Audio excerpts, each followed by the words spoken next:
Okay. Punta na tayo rito sa nakakatawa pong state ng ating boxing vlog. Ako hindi ko na sila pwedeng tawaging boxing vlog eh. Bagamat ang main topic nila ay boxer. Ang hirap pong tawagin na boxing vlog pa eh. Dahil wala na po sa boxing ang pinag-uusapan eh. Ang problema, ewan ko no, pasensya na po kayo, pero payo ko lang po sa mga ganun lang ang topic. O kung okay lang po sa inyo na hindi naman kayo sa bagay, relative po yung hindi ganong kumikita eh, no? Kasi katulad nito, at least 133 ako. Nakikita ko naman yung views nyo. Swerte na kayo makaisandaan. Na ang topic nyo, same as.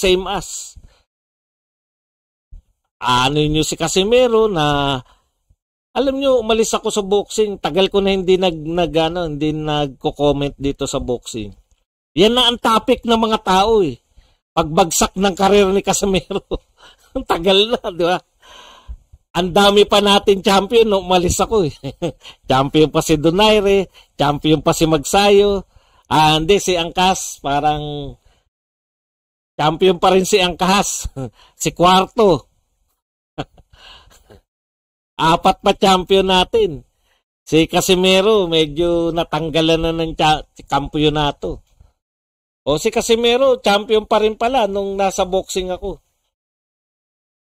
O anong pinag-uusapan na ng mga boxing chismoso? Hindi pala, chismoso vloggers. Chismoso vloggers na lang. Yung pagbagsak ng karir ni Casimero. Pagbalik ko rito, natalo na lahat ng champion natin. Wala na tayong champion, kahit isa. Ang topic pa rin nila, pagbagsak pa rin ng karir ni Casimero. Ano kaya bago? Ano bago ron? Nagsisisiyan.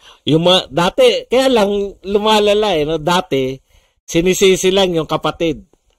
Tapos, sinama na sa sinisi yung mga nakapaligid. Dumadami rin yung nakapaligid. Hindi ko rin po kilala eh. Sa totoo lang po, kami na lang yata ni Cuadro Alas sa magkakilala eh. Kasi, pag nagla-live rin si Cuadro Alas, hindi niya rin naman kilala yung mga bumabanat na sa kanya. Hindi niya raw nakasama pa kahit kailan. Hindi niyo pa nakakasama kung banata niyo parang may utang sa inyo si Cuadro Alas na hindi mo maintindihan eh. Hindi pa kayo nagkasama man lang ni Cuadro Alas. Kung banata niyo parang alam na alam niyo yung buhay ng tao. Yun ang hindi ko po maintindihan eh, no? Umalis ako sa boxing, ilang panahon, na-busy ako sa politics, pinag-uusapan pagbagsak ng karir. Wala na bang may ibang karir sa boxing ng Pilipinas, kundi si Cuadro Alas? Si Cuadro Alas lang ang bumagsak ang boxing. Real talk po tayo, no? Eto, kasi hindi kayo mga nakasubaybay sa boxing noon eh. Nasubaybayan po namin yan. Kung kayo nanonood talaga kay Cuadro Alas, in-interviewan si Melchor, di ba? Kung di ako nagkakamali, si Ceci Marie, yung si Melchor na yung dating champion na siya po yung trainer doon sa gym nila sa San Diego. Yung trainer na lang siya ngayon. Di ba ganyan din yung sinabi ni Melchor noong araw? Hindi raw nila alam. World champion siya, kumikita siya, pero pag bigay daw sa kanya, halos wala nang maibigay sa kanya dahil lahat. Pero okay lang daw sa kanya kasi nga gumanda yung may karir siya eh. Hindi po kakaiba ang istorya ni Cuadro Alas, no? Baka po nagugulat kayo. Ngayon po kasi ang kwento nila si Cuadro Alas na mismo ang sinisisi. Si Cuadro Alas talaga sisihin nyo. Bakit nyo pinag-uusapan kung wala ng karir? Bakit meron siyang manager kung wala ng karir? Bakit? Di ko po maintindihan. No? Lahat po ng ikukumpara natin kay Manny Pacquiao, wala pong sinabi. Hindi po simpleng boksingero si Manny Pacquiao. Wala pong makakahalili kay Manny Pacquiao. Si Manny Pacquiao po, hindi po once in a lifetime. Once sa buhay lang po ng Pilipinas. Hindi na po mauulit si Manny Pacquiao. wala na pong magiging global superstar. Kaya stop, no? Stop na kayo sa pagkukumpara kay Manny Pacquiao. Ikumpara natin si Casimero sa fate ng lahat ng boksingeros champion na nakabase sa Pilipinas. Diyan po natin. Sino-sino po yung world champion na kilala nyo? Yun po ang pagbatayan natin, hindi po si Manny Pacquiao. Alam niyo po ba yung ibig ko sabihin? Wala pong naging global superstar na Pilipino boxer maliban kay Manny Pacquiao. Okay. So sana naunawaan nyo na incomparable. Kung ikukumpara nyo yung karir ni Casimero at ni Pacquiao, talagang hindi po pwede ikumpara. Kung ang pagbabatayan nyo ng pagkasira ng karir ni Cuadro Alas yung karir ni Manny Pacquiao, unfair yung kay Cuadro Alas. Hindi naman global superstar si Cuadro Alas eh. No? Dito lang po siya kilala. Okay. Balik tayo. Yung mga kilala ko lang ha. Si Lorde matanda sa atin yan eh. Yung nakilala ko lang. Tignan nyo po kung ano naging buhay nila, kumpara nyo po kay Cuadro Alas. Tsaka kayo magsabi na bagsak at wala nangyari sa karera ni Cuadro Alas. Tsaka nyo maliitin yung tao. Rolando Navarrete, Rolando Bohol. Mga hindi nyo pa kilala si Rolando Bohol. Nagdadadakdak na kayo. Magkapatid na Peñalosa, Espinosa, at marami pang iba. Yung mga muntik na maging world champion, sila Sigures, etc., etc. Sila Bumbum Bautista. Okay. Ngayon, ang tanong ko sa inyo, kumpara dyan sa mga nabanggit natin, kaawa-awa ba na kalagayan ni Cuadro Alas? Hindi pa po tapos ang karir ni Cuadro Alas. Pero nakikita, nanonood naman siguro kayo ng vlog. May napakinggan pa ako, pati daw yung mga lupain niya, mawawala balang araw. Puta, pati future ni Cuadro Alas, binabanatan nyo na ngayon pa lang. Hindi ko talaga maintindihan, no? Paulit-ulit. Dati ko na narinig, babagsak, pinabagsak ng mga nakapaligid. Yung hinahangaan nyo ba na pumapaligid sa mga ibang champion? Napaunlad ba nila yung mga karir ng mga champion natin? Nahawak nila?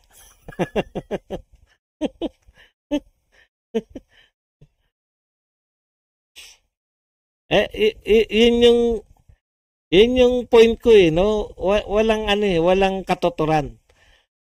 Enjoy boxing, no? Kung totoo kayong boxing fans, enjoy nyo lang yung boxing. Nakikita nyo pa yung trend? Ang trend nila ganito Gustong dumikit kay Cuadro Alas. Merong nakitang, hindi siya world champion yun, ha? World champion. Kayo, ano kayo? Manager ba kayo? Ano kayo talaga? Ngayon, gusto nyo dumikit kay Cuadro Alas.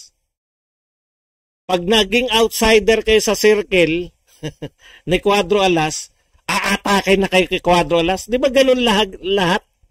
Lahat ng umaatake kay Cuadro Alas, originally, yung mga batibot. Pucha, talagang araw-araw kasama ni Cuadro Alas yan. Mga yan. Nakikita niyo yung trend? Yung isa, yung yung si Sanchez.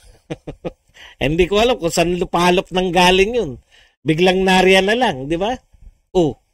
Ano ba yan? Gustong dumikit kay Cuadro Alas. Nung hindi siguro makadikit, binanata na. Ano bang problema? Di dumikit kayo sa ibang mga boxer. Gusto nyo bang dumikit? Ano bang gusto nyo talaga mangyari? Meron naman, hindi ko maintindihan kung bakit bigla nagalit na wala ba kayong mga karera sa pagbablog? Pagkikitaan nyo ba? Kumikita ba talaga kayo dyan? Nakikita ko yung views nyo Alam ko po ang kitaan sa YouTube. Siguro naman mas matagal ako sa inyo. alam po namin, yung BCCCP, yun, kumikita yung mga malalaki yung mga membro nun. Ako nga pinakamaliit ang kita dun eh. Pero comparable sa mga views natin pare-pareho, kita nyo po to, wala lang akong topic-topic, 186 views. Ang point ko lang dito, hindi po mag-i-improve yung, ako, tutulungan ko kayo ha. This is my 4th year in vlogging, no? Hindi ubra na, paulit-ulit, yun at yun lang yung content nyo. Ang problema nyo pa, ang content nyo pa, sarili nyo na. sarili na nila yung content nila, parang napakasikat na eh. Well, paano kayo makaka-attract ng ibang viewers kung ang tinatopic nyo na yung sarili nyo? Halimbawa, ako bagong viewer, sino ba tong tao na to? Oh, sino ba yan? Bakit sarili niya tinatopic niya? Yung mga sariling tinatopic, pag mga Aibana Alawi na kayo, pag mga Kong TV na kayo, no? Sila Tunying nga, si Tunying, Katunying, hindi pa niya maitapik sarili niya. Mga sikat na yung mga yan, ha? Ayun po, gusto kong tulungan kayo eh, no? Kasi kung you will live and die sa paninira kay Casimiro, hanggang kailan nyo masisiraan yung mama? Ano pa ang pwede nyo ipansira na hindi nyo pa nasabi?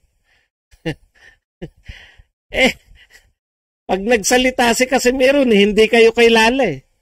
Tanungin nyo kayo mga viewers, tanungin nyo, nagkita na ba man lang kayo ni Casimiro, kayong mga bumabanat kay John Rail?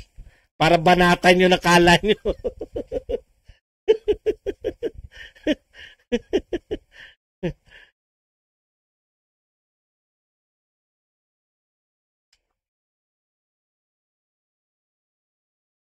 Kung tinatawag nyo mang kasawian, yung naganap kay Casimiro, na hindi siya napalaban kay Butler, hindi niya po kagagawan yun. Alam po natin lahat kung bakit hindi siya napalaban kay Butler. Diba? Alam po natin lahat yun eh. Huwag na tayo maglokohan. May nagalit sa kanya, no? May mga tauhan na mga kung ano-ano. Wala kayong katuturan lahat. Si Casimiro lalaban pa kayo. Paano pag lumaban si Casimiro? Anong gagawin nyo na naman? Sisiraan nyo na naman. Lalaban kasi, paano yung sinasabi nyo bagsak yung karir pag may laban uli si Casimiro? Ano na yung litanya nung bagsak ang karir, sira na pagkatao? Pucha, hindi nga adik yan. Hindi manginginom, hindi adik. O, hindi nang mumulestya. Ayan yung sinasabi ko sa inyo eh. Kung gusto nyo siguro napansin nila, no? Napansin nyo yung pagkakaiba na ang topic, siguro nakita nila, ang tanging topic nila si Casimiro, lumaki views nila, malaki kinikita, marami nagbibigay, o di okay. Kaya hindi na tinantala. Yun na lang. Wala po ako nakitang vlogger, no?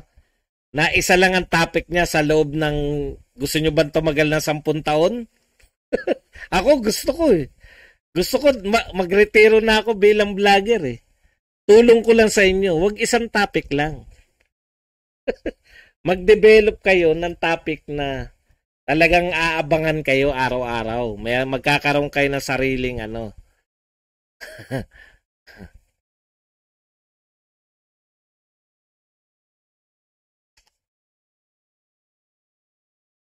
Okay, ito na yung panahon para magbasa tayo. Basa. Dito na po tayo sa portion natin, itanong mo kay Aratilis. Pwede ko po kayo magtanong. Lahat po ng katanungan nyo ay pwede nating sagutin ng pabalang. Mabigyan lang sana ng break si Casimiro sa boxing para sumikat ulit ang Pilipinas. Huwag kayo mag-alala. Kulang kayo. Meron pong manager. Ayan nyo kasi. Eto, hindi ko po alam, no? Nung champion si Navarrete, wala po kaming alam eh. Paglalaban na si Navarrete, manunood lang kami. Nung yung magkapatid ni Peñalosa lumalaban, wala po kaming alam kung ano nagaganap. Wala po kaming alam sa mga negosasyon. O wag na yung mga, baka sabihin niyo, wala pa internet nun. Pacquiao, wala mo. Hinahayaan lang po natin si Bob Arum, hinahayaan lang po natin na una pa kay Bob Arum, no? Naging pakailamero tayo lahat eh. Hayaan niyo lang mo. Sa tingin niyo ba ito, tanungin ko kayo.